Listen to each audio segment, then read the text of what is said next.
पटेला है ना, बार बार में सब लक्सेट हो रहा है बाहर की तरफ और कोई चोट नहीं लगी।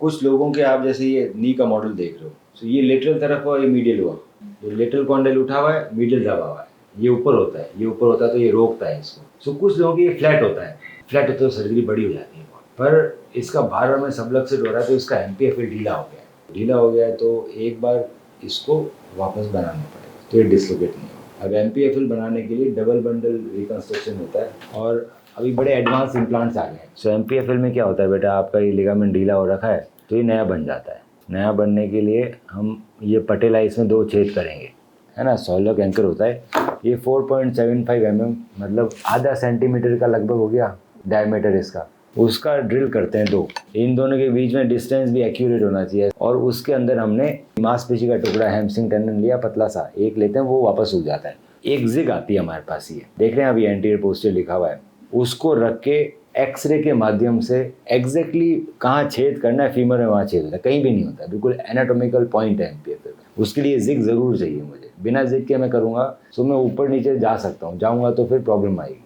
तो वैसे करके एक यहाँ छेद किया और हमने तेरा डबल बंडल बना दिया। ये जो पटेला में जो हमने छेद करे हैं बड़े, ये पटेला कुछ लोगों में पतला होता है। अब हल्का सा चीरा लगाया मैंने और यहाँ पर 2 छेद कर रहा हूँ, बड़ा डिफिकल्टी होती है, छेद ऊपर नीचे चला गया तो सर्जरी फेल हो गई। अगर ये सपोज किसी सर्जन ने हल्का सा ऊपर ले गया, 2 मिलीमीटर ही ऊपर ले गया, तो बेटा छेद तो इसके ऊपर हो गया, फिर पकड़ेगा कैसे वो, इसमें रिस्क था बहुत। अब थ्योरेटिकली सोचा जाए तो एक में बोन के अंदर जा रहा था टेंडन, एक में बोन के ऊपर से चिपका हुआ है, तो मजबूती लोगों को लगता है कि अंदर घुसाने ज़्यादा मजबूती आती है, पर अगर देखा जाए तो कोई फर्क नहीं है, बिल्कुल इक्वल रिजल्ट। ये चीज़ प्रूव होने के बाद ही कंपनी निकालती है।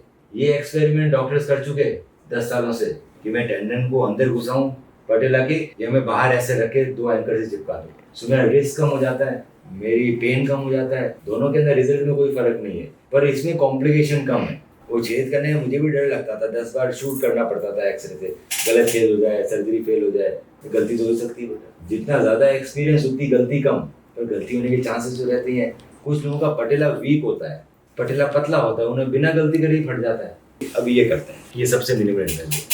और ये अपना आप ही गांठ लगा देता है, गांठ यहीं लग जाती है, टाँके लगाने मतलब उसको गांठ मारने की भी ज़रूरत नहीं है, अपना ब्लॉक हो जाता है। ये पतला सा है, 2.6 का ही है। ये बोन में इस तरह से घुसता है, जैसे ये डायरेक्ट घुसता है बिना छेद किए, इसमें ड्रिल करने की ज़रूरत नहीं है, अपना भी ड्रिल हो जाता है, ड्रिल करने की ज़रूरत नहीं। ये डायरेक्ट बोन में घुस जाता है, कट करते हैं। ये सॉफ्ट एंकर है बेटा। स्टेप 1, आप अपनी MRI रिपोर्ट मुझे व्हाट्सएप करें। स्टेप 2, मैं आपकी MRI रिपोर्ट को डिटेल में स्टडी करके बताऊंगा कि क्या हम आपको बिना सर्जरी के ठीक कर सकते हैं या फिर हमें सर्जरी करने की ज़रूरत है, ACL इंटरनल ब्रेस सर्जरी, और आपके नी में ACL के अलावा और क्या क्या समस्याएं हैं और उसे हम कैसे ठीक कर सकते हैं। स्टेप 3, जब आप मुझसे मिलने आएंगे तो मैं आपके नी का डिटेल्ड फिजिकल एग्जामिनेशन करूंगा, आपकी फिल्म्स को डिटेल में देखा जाएगा और उसको देखते हुए आपसे ट्रीटमेंट ऑप्शंस डिस्कस किए जाएंगे। आपके जितने भी सवाल हैं उन सभी का मैं जवाब दूंगा। ACL इंटरनल ब्रेस सर्जरी की रिकवरी आप देख सकते हैं हमारे फेसबुक के ACL विनर ग्रुप में, और देख सकते हैं कैसे एथलीट्स 3 महीने के अंदर रनिंग चालू कर रहे हैं ACL इंटरनल ब्रेस सर्जरी के बाद। आज ही अपनी MRI रिपोर्ट हमें व्हाट्सएप करें।